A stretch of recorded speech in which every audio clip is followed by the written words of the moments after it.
भगवत गीता का दूसरे अध्याय का 53वां श्लोक।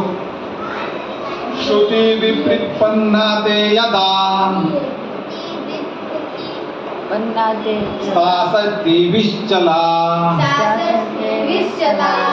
समादाचला बुद्धिस्ता योगम व्यम व्याप्स्यसि। अनुवाद भक्तिवेदांत श्रील प्रभुपाद के द्वारा। जब तुम्हारा मन वेदों की अलंकारिक भाषा से विचलित न हो और वह आत्मा साक्षात्कार की समाधि में स्थिर हो जाए, तब तुम्हें दिव्य चेतना प्राप्त हो जाएगी। तात्पर्य, कोई समाधि में है, इस कथन का अर्थ यह होता है कि वह पूर्णतः कृष्ण भावना भावित है, अर्थात उसने पूर्ण समाधि में ब्रह्म, परमात्मा तथा भगवान को प्राप्त कर लिया है। हरे कृष्ण। देखिए, प्रभुपाद जी ने अपने तात्पर्य में बताया है कि हम भगवान को 3 तरह से जान सकते हैं। कैसे 3 तरह से हम जान सकते हैं भगवान को? एक तो है परमात्मा रूप में, बराबर है, एक ब्रह्म के रूप में और एक है भगवान के रूप में। ठीक है, यहाँ पे प्रभुपाद जी ने अपने तात्पर्य में बताया है। तो व्यक्ति जब स्थित प्रज्ञ हो जाता है, स्थित प्रज्ञ मतलब जिस तरह से भौतिक जगत का मैं आपको उदाहरण बताता हूँ कि व्यक्ति को सब कुछ आने लगता है, स्कूल में पढ़ाई करता है और अच्छे क्लास, अच्छा पढ़ाई करता है और अच्छे परसेंटेज आता है, तो व्यक्ति को सब समझने लगता है और उसके मालूम है कि भाई मैं पढ़ाई करूँगा तो मेरा फर्स्ट रैंक तो आना ही है। हरे कृष्णा, मेरा फर्स्ट रैंक तो आना ही है। ठीक है, तो वो जब टीचर्स उसको पढ़ाते हैं तो उसको धीरे धीरे सब समझ में आने लगता है। लेकिन हमारी क्या अवगणना है कि टीचर समझाने के बाद भी हमें कोचिंग करना पड़ता है, ये हमारी अवगणना है। तो कहने का तात्पर्य क्या है, यहाँ पे प्रभुपाद जी क्या बताता है कि पिछले श्लोक में हमने देखा था कि भाई कौन भगवत धाम जा सकता है, उसकी क्या योग्यता है। तो यहाँ पे भगवान क्या बताना चाहते हैं कि वही व्यक्ति भगवत धाम जा सकता है जो स्थित प्रज्ञ हो। स्थित प्रज्ञ मतलब कोई भी परिस्थिति में वो व्यक्ति विचलित नहीं होता। ठीक है, तो यहाँ पे प्रभुपाद जी ने बताया है कि जो व्यक्ति आत्मा साक्षात्कार में दृढ़ हो, निश्चय हो और भक्ति में दृढ़ता से प्रतिपालन करता हो उपदेशों का, वो व्यक्ति आत्मा साक्षात्कार के लिए योग्य है। और भगवान को हम 3 तरह से जान सकते हैं, ब्रह्मात्मी, परमात्मेति और भगवानेति। ऐसे भागवत में भी वर्णन है और भगवत गीता में भी बताया है। तो यहाँ पे भगवान बताना चाहते हैं कि अगर भाई आप योग के माध्यम से अगर तुम स्थित प्रज्ञ हो, अगर योग में प्रज्ञ, योग मतलब क्या है? भगवान को जानना, भगवान की भक्ति में सेवा करना। तो अगर हम वो करते हैं तो उससे क्या फायदा होगा? भाई हम भगवत धाम जाएंगे। हम पढ़ाई नहीं करेंगे तो क्या फायदा होगा? मोक्ष। हम पढ़ाई नहीं करेंगे तो क्या फायदा होगा? अगर हम पढ़ाई नहीं करेंगे तो हम क्या हो जाएंगे? फेल। और फेल होंगे तो हमें क्या मिलना है? घर पे जाके हमें डांट मिलनी है और मार खाना है। और हमारा जो पूरा साल हमने मेहनत की, वो पूरी मेहनत क्या हो गई? हमारी विफल हो गई। बराबर है, पूरी मेहनत हमारी विफल हो गई। वही यहाँ पे भगवान बताना चाहते हैं कि अगर तुम लोग भक्ति में दृढ़ नहीं रहोगे, भक्ति नहीं करोगे, तो क्या हालत होगी तुम्हारी? कि भाई तुम्हें वापस 84 लाख योनि में डाला जाएगा। कितनी योनि में डाला जाएगा? 84 लाख योनियों में तुम्हें धकेला जाएगा। और धकेलने के बाद भी तुम्हें अगर कोई पाप करता है तो उसको पाप का फल भुगतना पड़ेगा।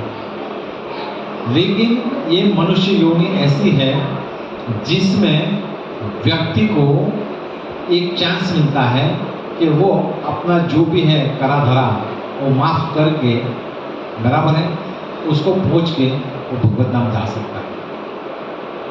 तो भगवान यहाँ पे यही बताना चाहते हैं कि आप भक्ति में प्रगत रहो या तो योग में टिके रहो। अगर तुम योग में टिके रहोगे तो जरूर से तुम प्रगति करोगे। अगर तुम योग में टिके नहीं रहोगे तो क्या होगा, तुम्हें वापस 84 लाख योनि में धकेला जाएगा। ठीक है, तो यहाँ पे भगवान यही बताना चाहते हैं। तो अभी हम प्रभुपाद जी ने तात्पर्य में बताया है कि भगवान को 3 तरह से जान सकते, हमने पढ़ा। अभी आगे प्रभुपाद जी क्या बताते हैं वो हम पढ़ते हैं।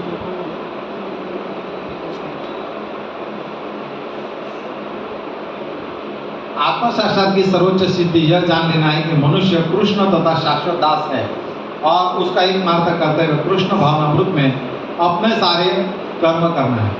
अगर कोई व्यक्ति पढ़ाई के लिए सीरियस है, भौतिक जगत में कोई बोलता है कि भाई मुझे पढ़ाई करना है, तो अगर सीरियस है तो अच्छे से पढ़ाई करेगा। क्यों पढ़ाई करेगा? क्योंकि वो सीरियस है, उसको कुछ ना कुछ सिद्धि हासिल करनी है। कौन सी सिद्धि हासिल करनी है? भौतिक जगत की। उसी तरह से भगवान यहाँ पे क्या बताना चाहते हैं कि अगर कोई आध्यात्मिक में आत्म साक्षात की ओर और भक्ति में अगर प्रकट होना चाहता है तो उसको क्या होना पड़ेगा? दृढ़ होना पड़ेगा। किसमें दृढ़ होना पड़ेगा? बताओ दिशा। व्यक्ति आध्यात्मिक में प्रगति करना चाहता है तो उसको किसमें दृढ़ होना पड़ेगा? हाँ, उसको भक्ति में दृढ़ होना पड़ेगा। भक्ति में दृढ़ होना मतलब क्या करना? मोक्ष। मतलब क्या करना होता है व्यक्ति को? माला करनी होती है, भगवद गीता पढ़नी होती है, पाठ करना होता है। मतलब भगवान की हमें सेवा करनी होगी। कैसे करनी होगी वर्षा? भगवान की सेवा हम कैसे कर सकते हैं?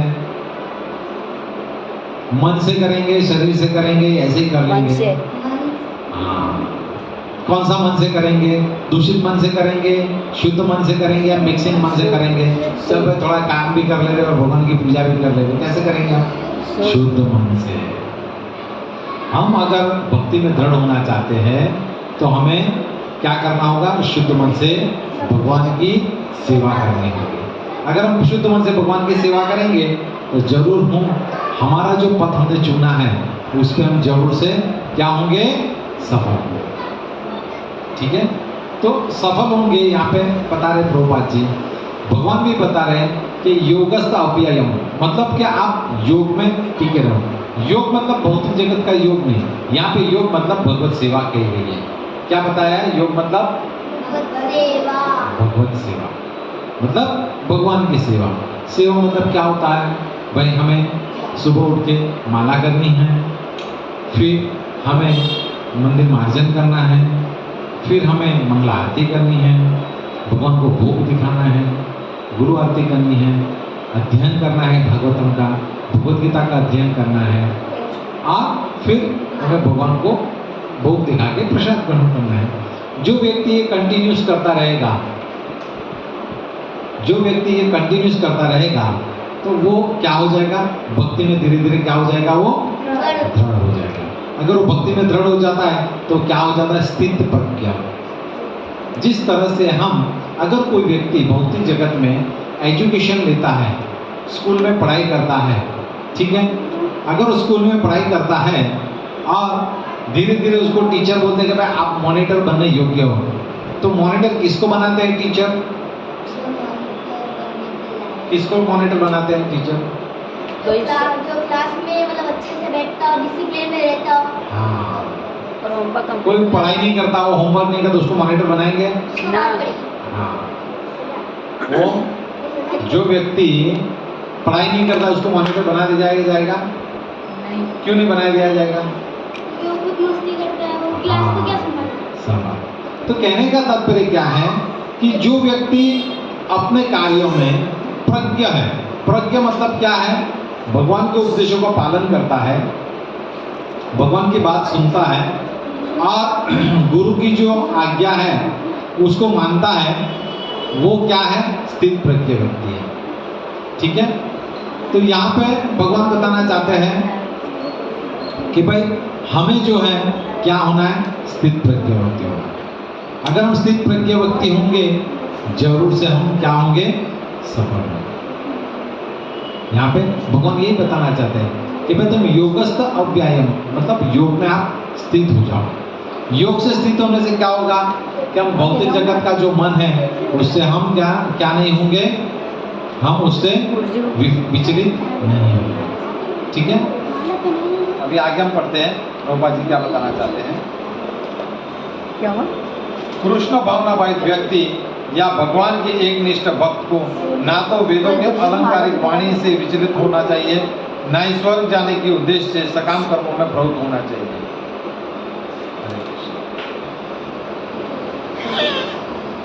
क्या बताया यहाँ पे कि भाई जो भगवान का भक्त है वो वेदों में जो अलंकारिक वाणी है, क्या वाणी है कि भाई तुम्हें स्वर्ग मिलेगा, तुम और ये करोगे तो ये पाओगे, तुम चतुर्मास का पालन करोगे तो तुम ये लोक में जाओगे।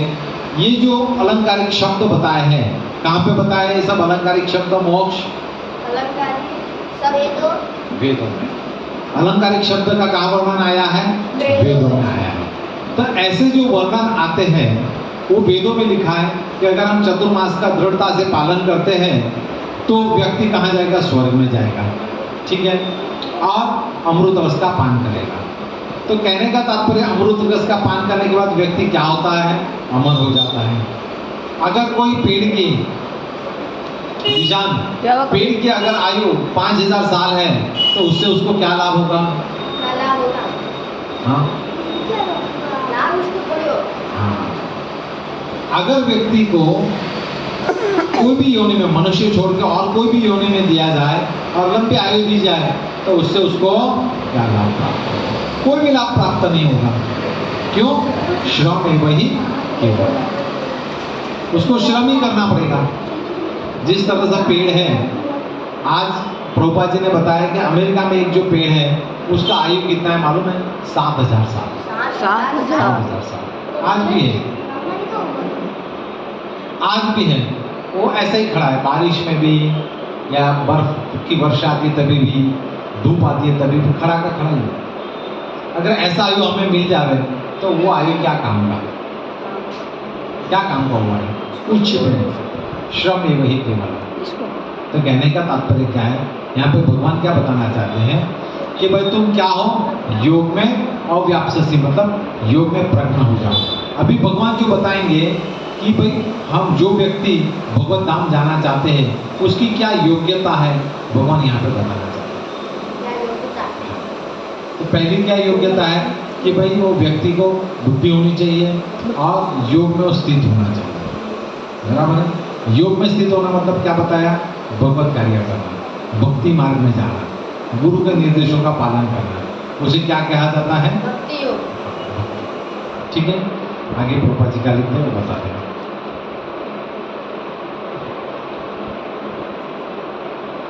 कृष्ण भावनायुक्त में मनुष्य कृष्ण के सानिध्य में रहता है और कृष्ण की प्राप्ति सारे आदेश उस दिव्य अवस्था में समझा जा सकता है।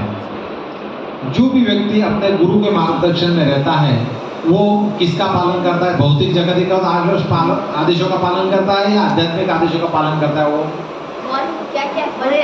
जो व्यक्ति गुरु के मार्गदर्शन में, आध्यात्मिक गुरु के मार्गदर्शन में अगर रहता है तो किसका पालन करता है? भगवान के आदेशों का। और किसके सानिध्य में रहता है? मित्र की संगति में या खराब मित्र की संगति में? भक्तों की संगति में। तो जो व्यक्ति इस तरह से गुरु के आदेशों का पालन करता है और व्यक्ति अपना जो संपूर्ण जीवन है भगवत कार्य के लिए धीरे धीरे प्रेरित करता है तो उसे उसे क्या कहते हैं कि व्यक्ति उसमें भक्ति का पालन करता है। तो दूसरे अध्याय का 53 श्लोक में भगवान क्या बताना चाहते हैं हमें? अर्जुन को भगवान क्या बताना चाहते हैं कि तुम योग में स्थित प्रज्ञ बनो। अभी यहाँ पे भगवान जो है 2 श्लोकों में 51 में क्या बताया कि भाई तुम भगवत धाम जाओगे। भगवत धाम जाने के लिए योग्यता भगवान बता रहे हैं कि भाई तुम जो है सकाम कर्म जो है उससे तुम मुक्त हो जाओ। यहाँ पे क्या बता रहे हैं भगवान कि भाई सकाम कर्म से मुक्त हो जाओ, मतलब कौन सा कर्म करना है हमें? निष्काम कर्म करना है। यहाँ पे भी क्या बता रहे हैं भगवान कि भाई योग में तुम प्रस्त हो जाओ। कौन से योग में प्रस्त हो जाओ? भाई भगवत कार्य, भक्तिमय सेवा में प्रस्त तुम हो जाओ। यहाँ पे भगवान बताना चाहते हैं। ठीक है, प्रभुपाद जी ने अपने तात्पर्य में क्या लिखा है कि भाई भगवान का जो हम है कितनी अवस्था में हम उनका दर्शन कर सकते हैं कि भाई ब्रह्मेति परमात्मेति भगवान है। 3 अवस्था में हम भगवान को जान सकते हैं। ठीक है, तो यहाँ पे भगवान ने उनको निष्काम कर्म तो बता दिया, सकाम कर्म छोड़ने को बोल दिया।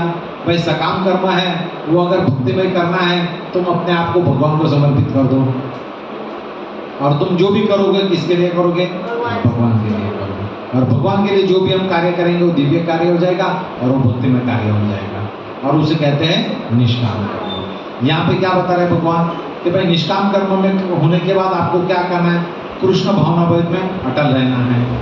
अटल तुम रहोगे, उससे क्या होगा? धीरे धीरे धीरे धीरे तुम्हारी प्रगति आगे होती जाएगी। जिस तरह से हम भौतिक जगत में अगर हम अच्छे लोगों के साथ घूमते हैं स्कूल में, बराबर है, तो संगति अच्छे होने से हमारा रिजल्ट क्या आएगा? मोक्ष। अगर हम भौतिक जगत में स्कूल में अच्छे बच्चों के साथ घूमेंगे तो हमारा रिजल्ट क्या आएगा? अच्छा आएगा, अच्छा। ठीक है, अगर हम बुरे बच्चों के साथ घूमेंगे तो हमारा रिजल्ट क्या आएगा? 0। तो रिजल्ट जो हम नहीं सोच सकते, जो सबसे बुरा है वो रिजल्ट हमारा आ सकता है अगर हम बुरों की संगति करेंगे तो भगवान यहाँ पे क्या बताना चाहते हैं कि भाई तुम जो भी है प्रजल्प की बात है। प्रजल्प मतलब क्या है? भगवान को छोड़ के हम जो अदर एक्टिविटी करते हैं उसे कहते हैं प्रजल्प की बात है। प्रजल्प किसे कहते हैं? पत्थर वाला प्रजल्प किसे कहते हैं? जो हम भगवान के लिए जो भगवान के लिए काम ना करें और दूसरों के लिए। हाँ, जो भी हम कार्य करते हैं, हमारे कार्यकलाप भगवान के लिए ना होके और कुछ के लिए होते हैं, भौतिक जगत के लिए, तो प्रजल्प की बात है। और प्रजल्प की बातें हम करेंगे तो उससे हमें क्या पैदा होगा? कुछ भी लाभ नहीं होने वाला, कोई भी हमें लाभ नहीं मिलेगा। तो हमें क्या करना चाहिए? भाई प्रजल्प की बातें छोड़ के भगवत कार्य में लगना चाहिए। अगर हम भगवत कार्य में लगेंगे तो इससे क्या हमारा लाभ होगा कि भाई हम धीरे धीरे धीरे योग में स्थित होंगे। अगर हम योग में स्थित होंगे तो धीरे धीरे कृष्ण भावना भावित होने का प्रयास करेंगे। अगर हम कृष्ण भावना भावित होते हैं तो उससे क्या लाभ होगा? मोक्ष। अगर कोई व्यक्ति कृष्ण भावना भावित होता है तो उससे उसको क्या लाभ होगा? ये उसको 84 लाख योनि में घूमना नहीं। हाँ, अगर हम कृष्ण भावना भावित होते हैं तो अंत काल में हमारे 84 लाख योनि में हमें धकेला नहीं जाएगा। और अगर हम कृष्ण भावना भावित नहीं होते हैं तो हमें क्या होगा? 84 लाख योनि में हमें जबरदस्ती से फेंका जाएगा, घूमना पड़ेगा। यहाँ पे भगवान यही बताना, अर्जुन को बताना चाहते कि आप स्थित प्रज्ञ व्यक्ति हो। कैसे व्यक्ति हो? स्थित प्रज्ञ, जो कोई भी काल में जिसमें वो विचलित ना होता हो और अपना जो कार्य है कृष्ण भावनाभरित उसमें वो अचल रहता है। ठीक है, यहाँ पे प्रभुपाद ये बताना चाहते हैं। आगे प्रभुपाद जी ने क्या लिखा है? ऐसे कार्यों के परिणाम स्वरूप निश्चयात्मक ज्ञान की प्राप्ति निश्चित है। अगर कोई व्यक्ति कृष्ण भावनामृत में दृढ़ता से भक्ति करता है तो उसका रिजल्ट क्या आएगा? धीरे धीरे धीरे वो व्यक्ति क्या आध्यात्मिक में क्या हो जाएगा? वो दृढ़ हो जाएगा। अगर वो व्यक्ति आध्यात्मिक में दृढ़ हो जाता है तो उसका परिणाम क्या होता है? वो भक्ति मार्ग में सफल होता है। जिस तरह से हम भौतिक जगत में बहुत अभ्यास करते हैं, प्रयास करते हैं, ठीक है, तो हम रिजल्ट जब आता है हमारे 90 तो हम उसको क्या करते हैं? रोते हैं या खुशी मनाते हैं? नहीं, रोते हैं। 90 आने के बाद कोई रोएगा? क्यों? प्रभु जी भावेश के इस बार 95 से भी ऊपर है, जो बोल रहा है अच्छे मार्क्स मिले। तो कहने का तात्पर्य क्या है? यहाँ पे भगवान क्या बताना चाहते हैं कि भाई तुम जब तक आध्यात्म में प्रगति नहीं करोगे, वहां पे तुम प्रज्ञ नहीं बनोगे, तब तक आगे नहीं बढ़ोगे। जिस तरह से हम भौतिक जगत में हम देखते हैं कि भाई स्कूल के बाद व्यक्ति कहाँ जाता है? कोचिंग में जाता है। कोचिंग के बाद व्यक्ति कहाँ जाता है? एक्स्ट्रा ट्यूशन के बाद व्यक्ति कहाँ जाता है? योग सीखने के लिए। क्यों योग सीखने के लिए जाता है? कि भाई अपना जो माइंड है वो एटलीस्ट उस पर कॉन्सेंट्रेशन कर सके, और वहाँ पे भी उसका माइंड कॉन्सेंट्रेट नहीं देता है तो कहाँ जाता है वो? फिर मोहल्ले में प्रजल की बातें करने जाता है। वहाँ पे भी उसका माइंड सेट नहीं होता है तो वो व्यक्ति कहाँ जाता है? झगड़ा करता है। वहाँ पे भी उसका माइंडसेट नहीं होता था, कहाँ जाता है उसका माइंडसेट करने के लिए वो? कहाँ जाता है? हाँ। घर पे। नहीं, उसको मम्मी उसको मारती है, फिर उसका माइंडसेट होता है, फिर रोता है वो कि ऐसा मैंने क्यों किया। जिस तरह से हम हर एक व्यक्ति मनुष्य योनि में है, तो हम नहीं चाहते कि भाई भक्ति करे। कौन 4 बजे उठेगा, कौन माला करेगा? गुरु जी तो रोज बोलते हैं माला करो, हमारा तो मन ही नहीं उठता 8 बजे से पहले उठने का। क्यों ऐसा होता है? क्यों होता है? हम ऐसा क्यों होता है? माया के जाल में फंस चुके हैं। ओम, ऐसा क्यों होता है हमें? हमने भगवान के छोड़ के माया की शरण ले ली। भगवान को छोड़ के हमने किसकी शरण ले ली? माया की शरण। और जो भी व्यक्ति माया की शरण लेगा तो उसको क्या होना पड़ेगा? जीवन में पछताना पड़ेगा। क्या करना पड़ेगा उसको? पछताना पड़ेगा। तो भगवान यहाँ पे यही बताना चाहते हैं कि तुम्हारा जो जीवन है 84 लाख योनि के बाद तुम्हें ये मनुष्य योनि प्राप्त हुई है, तो उसमें एटलीस्ट तुम जो हो भक्ति करके मेरे धाम आ जाओ। अगर हम स्कूल जाते हैं, पढ़ाई करते हैं, अच्छे मार्क्स आते हैं, तो सबसे ज्यादा कौन खुश होता है? Mummy papa. ना, मम्मी पापा कहने में हम मम्मी पापा कौन होता है? हमारे मदर फादर। Mother father. हमारे जो माता पिता है बहुत खुश होते हैं। क्यों? मेरे बच्चे ने प्रगति की। ग्रैंडफादर खुश नहीं होते? वो भी अगर है तो सबके ग्रैंड के ग्रैंडफादर वो भी अगर है तो खुश होते हैं, नहीं है तो क्या करते हैं? कुछ नहीं होता। तो कहने का तात्पर्य क्या है? यहाँ पे भगवान क्या बताना चाहते हैं कि भाई तुम धीरे धीरे अगर इस प्रैक्टिस करोगे तो तुम इसमें क्या हो जाओगे? तुम निपुण हो जाओगे, विद्वान हो जाओगे। विद्वान हो गए, इससे क्या तुम्हें लाभ होगा? कि भाई तुम कृष्ण भावनामृत अच्छे से कर सकोगे, तुम भगवान का प्रचार अच्छे से कर सकोगे। गुरु ने जो उपदेश दिया उस गुरु का आदेशों का तुम प्रतिपालन करोगे, और तुम अपना जो जीवन है, मनुष्य रूपी जीवन जो नया मिली है, उस नया को तुम धीरे धीरे धीरे धीरे किसकी ओर मोड़ोगे? भगवान की ओर मोड़ोगे। और भगवान भी तुम्हारी रक्षा करेंगे, भगवान भी तुम्हें मदद करेंगे। तो कहने का तात्पर्य क्या है? यहाँ पे भगवान क्या बताना चाहते हैं? व्यक्ति को अपना जो कार्य है वो सकाम कर्म में ना करके भगवान के लिए हमें कार्य करना चाहिए। किसके लिए कार्य करना चाहिए? भगवान। उसके लिए हमें क्या करना चाहिए? योग में स्थित होना चाहिए। हम जो भी आध्यात्मिक कार्य करते हैं, जैसे कि भगवद गीता क्लास है, भागवतम क्लास है, मंगला आरती है, तुलसी आरती, उसमें हमें दृढ़ होना चाहिए और उस सभी में हमें सहयोग लेना चाहिए, हमें सहायक होनी चाहिए। नहीं कि हमें बाहर बैठ के मजे करना चाहिए। उसके लिए नहीं मिला है मनुष्य जीवन। मनुष्य जीवन मिला है जन्म सार्थक करी करो परोपकार। हमारा खुद का जन्म सार्थक करना है और हमें परोपकार करना है। तो हम परोपकार कैसे कर सकते हैं? मोक्ष भक्ति के मार्ग में हम परोपकार कैसे कर सकते हैं? परोपकार मतलब उपकार मतलब क्या? उपकार मतलब क्या? परोपकार मतलब किसी का भला करना है। भगवान की भक्ति करना। वो तो हम खुद के लिए करते हैं। परोपकार हम कैसे करेंगे? अपना ज्यादा पैसा तो गरीबों को दान देना ना।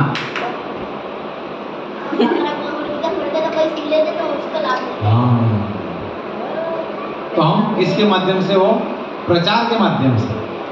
अगर यहाँ भगवद गीता क्लास चल रही है, आप लोगों को बताएंगे, वो आवे नहीं आवे, लेकिन आपका प्रचार तो हो गया। भगवान उससे बहुत खुश होते हैं। क्यों? कितने सारे लोग जो है यहाँ पे माया के चुंगल में फंसे हैं। अभी भी लोग, कई लोग जो है ट्यूशंस गए। हाँ, ट्यूशन से आया। बहुत सारे लोग अभी भी ट्यूशंस कर रहे हैं। हमारे ही कुछ रिश्तेदार हैं, उनको पूछा था भाई बच्चों को भेजिए। नहीं प्रभु जी 8 बजे तो ट्यूशन जाता है, 9 बजे आता है। तो 9 बजे वो ट्यूशन से आएगा तो क्या पढ़ेगा, क्या खाएगा, क्या करेगा जीवन में? स्कूल कितने बजे जाता होगा? तो वही मैं सोच रहा हूँ ना, 6 से 5। वो अपने लिए वो कब टाइम निकालेगा? हाँ, खेलने का। और आध्यात्मिक तो कर ही नहीं सकता है। ज्यादा पढ़ाई करने से वो सीध हो जाता है ना पागल। तो कहने का तात्पर्य यहाँ पे भगवान क्या बताना चाहते हैं कि भाई तुम स्थित प्रज्ञ हो।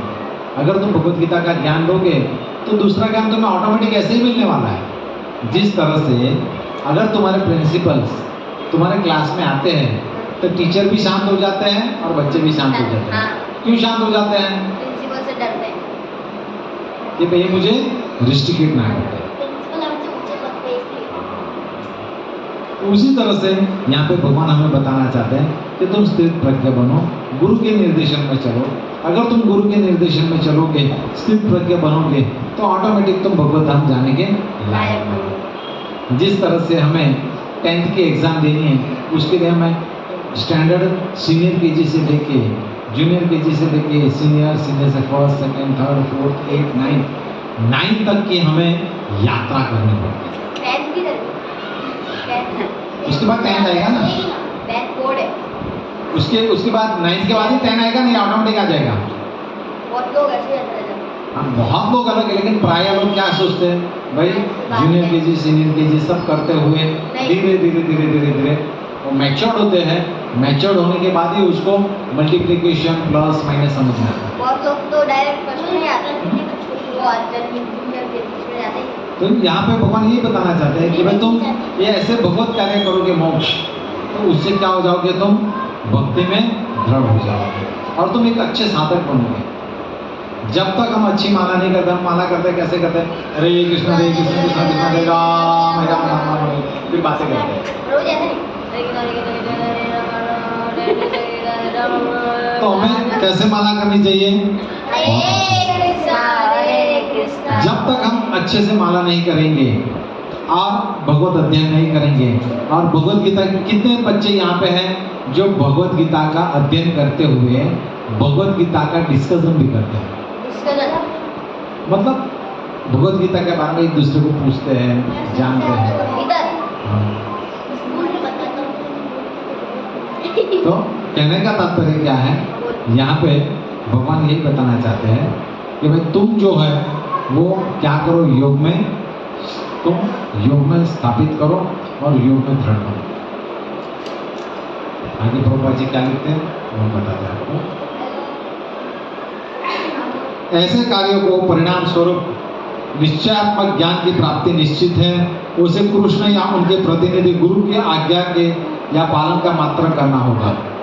देखो, ऐसा कोई भी व्यक्ति ऐसे दृढ़ता से पालन करता है तो भगवान यहाँ पे क्या बताना चाहते हैं कि भाई उसको अपने गुरु और अपने शिक्षा गुरु और दीक्षा गुरु उसके मार्गदर्शन में रहना चाहिए। जब तक व्यक्ति शिक्षा गुरु और दीक्षा गुरु के मार्गदर्शन में नहीं रहता है तो व्यक्ति कैसा हो जाता है मालूम है?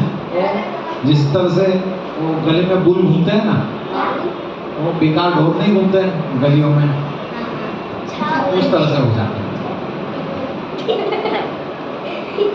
कैसा हो जाता है? जैसे हम रास्ते में देखते हैं ना, कभी कभी बुल्स घूमते हैं, गाय का मील, हाँ सांड, बराबर है, ऐसे घूमते हैं, वैसे हो जाता है। जो भी व्यक्ति भगवान के निर्देशों का पालन नहीं करता है और जो अपनी मनमानी करता है, वो व्यक्ति कैसा हो जाता है? वो बुल के समान हो जाता है, पशु समान है। जिस तरह से नहीं हम रास्ते में जाते तो पशु पड़े रहते हैं, कहीं बैठे रहते हैं, ज़्यादा कुछ करोगे तो मारने दौड़ते हैं, बराबर करते हैं ना। तो उस तरह से अगर कोई व्यक्ति भगवान के उपदेशों का पालन या गुरु के आदेशों का पालन नहीं करेगा तो पशु के समान है। किसके समान है? पशु के समान है। तो हमें इससे बचना चाहिए। भगवान यहाँ पे यही बताना चाहते हैं कि तुम जो है वो इस तरह से योग में प्रशस्त हो। और अभी भगवान बताएंगे, क्या बताएंगे आगे के श्लोकों में, स्थित प्रज्ञ व्यक्ति कौन है। स्थित प्रज्ञ व्यक्ति कौन है? स्थित प्रज्ञ व्यक्ति मतलब कि कौन है जो योग में स्थित हो सकता है। ठीक है, यहाँ पे अभी भगवान बताएंगे।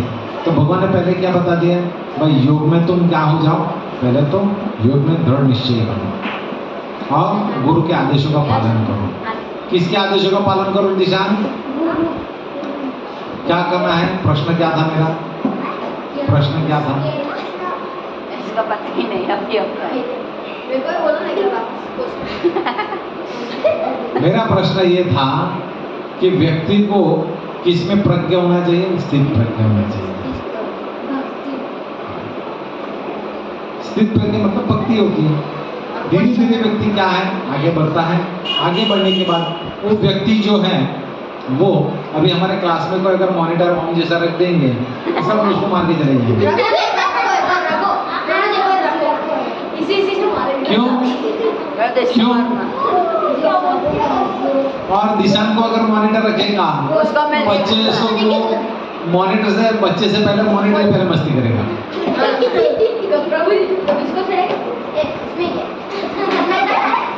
तो कहने का तात्पर्य क्या है कि भगवान यहाँ पे क्या बताना चाहते हैं कि भाई जो भी लायक व्यक्ति है, लायक व्यक्ति मतलब आध्यात्मिक में, मतलब जो भी माला करता है, भगवत गीता पढ़ता है, भगवान के निर्देशों को पालन करता है, बराबर है, गुरु की आज्ञा मानता है, वो धीरे धीरे कृष्ण भावनाभवित होते होते वो क्या हो जाता है, उसमें मैच्योर हो जाता है।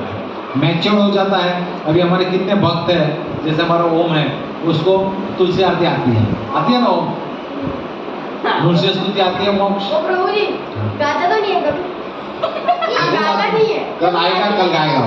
आज लेट हो गया इसलिए गाता नहीं है। और गाता नहीं ना, इधर प्रभु जी माता जी को आते हैं, बोलते हैं हम लोग एक बार आरती कर रहे थे, ओम आरती कर रहा था और मैं इधर ही खड़ा था, बोल रहे आरती कर, हमने बोला आरती हमको नहीं आती, ओमने मुझे बुक दे दिया, बोल तो कहने का तात्पर्य क्या है कि हमें क्या होना है, दृढ़ होना है। किसमें हमें दृढ़ होना है? हमें गुरु के निर्देशों का पालन करना है। हम अगर भौतिक जगत में सक्सेसफुल नहीं होते, उसका सबसे बड़ा रीजन क्या है मालूम है आपको? बात नहीं मानती। अगर कोई व्यक्ति भौतिक जगत में अगर सक्सेस नहीं होता है, इट मीन्स कि वो जो पढ़ाई है, पढ़ाई को प्राधान्य दे के और चीजों को प्राधान्य देता है। किसको प्राधान्य देता है दिशान? अगर कोई व्यक्ति भौतिक जगत में, पढ़ाई में अगर वो सक्सेस नहीं होता है, तो किस चीज को प्राधान्य देता है? प्रभु जी उसको क्वेश्चन किया तो मुर्गा बना, वन टाइम ओनली इस डे, एक दिन। किसको प्राधान्य देता है वो? गुरु को क्वेश्चन हाँ। का मतलब अच्छे जो सक्सेस नहीं होता वो गुरु को देता है, वो अपने आप को देता है। प्रेजेंट की बातें करता है, मस्ती करता है, इसकी तरह ये देखो, बराबर है। ये मैं जानो अब बहुत आप जो व्यक्ति प्रेजेंट की बातें करता है वो कैसा हो जाता है? तो कहने का तात्पर्य क्या है, यहाँ पे भगवान क्या बताना चाहते हैं कि भाई तुम जो है सक्सेस व्यक्ति बनो। किसमें? आध्यात्मिक। कैसे हम बन सकते हैं? गुरु के निर्देशों का पालन करके, भगवत गीता का अध्ययन करके, माला करके, और भगवान के प्रति हमारी जो समर्पितता है, शरणागति है, उसको हम दृढ़ता से, मन से, अच्छे से करके हम धीरे धीरे भक्ति में क्या हो जाएंगे? जब तक व्यक्ति कोई भक्ति में दृढ़ नहीं होता, वो तब तक व्यक्ति क्या करता है? कृष्ण भावना भावी करते ही रहता है, प्रयास करता है। जिस तरह से अगर कोई बारिश के सीजन में देखते हैं कि बारिश से जो भी पानी आता है वो शुद्ध पानी है, हाँ। लेकिन जैसे ही वो जमीन को लग जाता है, धूल मिट्टी मिल जाती है, तो पानी कैसा हो जाता है? वो पानी कैसा हो जाता है? क्या होता है? प्रश्न क्या था मेरा? प्रश्न ये था कि हमारा तो कहने का तात्पर्य क्या, भगवान यहाँ पे क्या बताना चाहते हैं कि भाई जैसे तुम अशुद्ध की संगत में आओगे, जो भी प्रजल की बातें करते हैं उसके संगत में तुम आओगे, तुम ऐसे हो जाओगे। अगर तुम अच्छे लोगों की संगत में आओगे तो अच्छे गुण पाओगे, बुरे की संगत में आएंगे तो बुरे गुण आपको ऑटोमेटिक फ्रीली तुम्हारे इसमें अपलोड हो जाएंगे। डायरेक्ट विदाउट नेट तुम्हारे माइंड में जो है बुरे गुण वो अपलोड हो जाएंगे।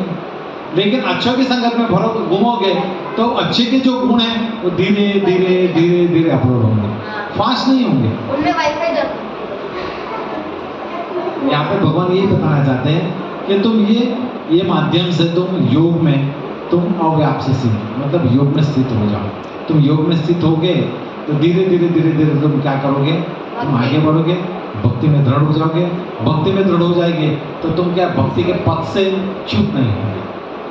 अगर कोई व्यक्ति 1 to 8 स्टैंडर्ड तक ओम फर्स्ट क्लास फर्स्ट होता है। और 8 स्टैंडर्ड के बाद 9th में अगर कोई व्यक्ति एग्जाम नहीं दे पाता है तो उसकी क्या हालत होगी?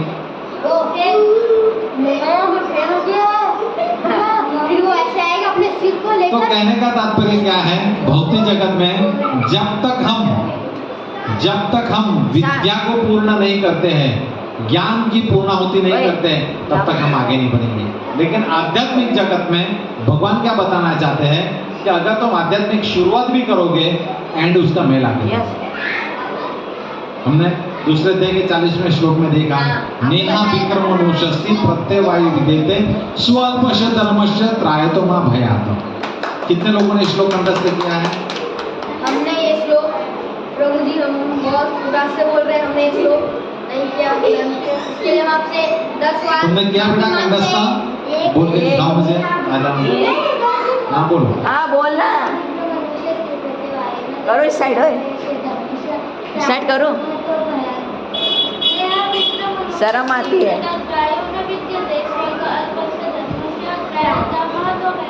हाँ, साधु साधु साधु। मतलब क्या है कि जो भी व्यक्ति दृढ़ होना चाहता है, उनको भगवान की जो वाणी है उसको समझना चाहिए और उसको आत्मसात करना चाहिए। अगर हम ऐसे मस्ती करेंगे तो हमारे जीवन में कल्याण। नहीं होएगा। हरे कृष्ण। अरे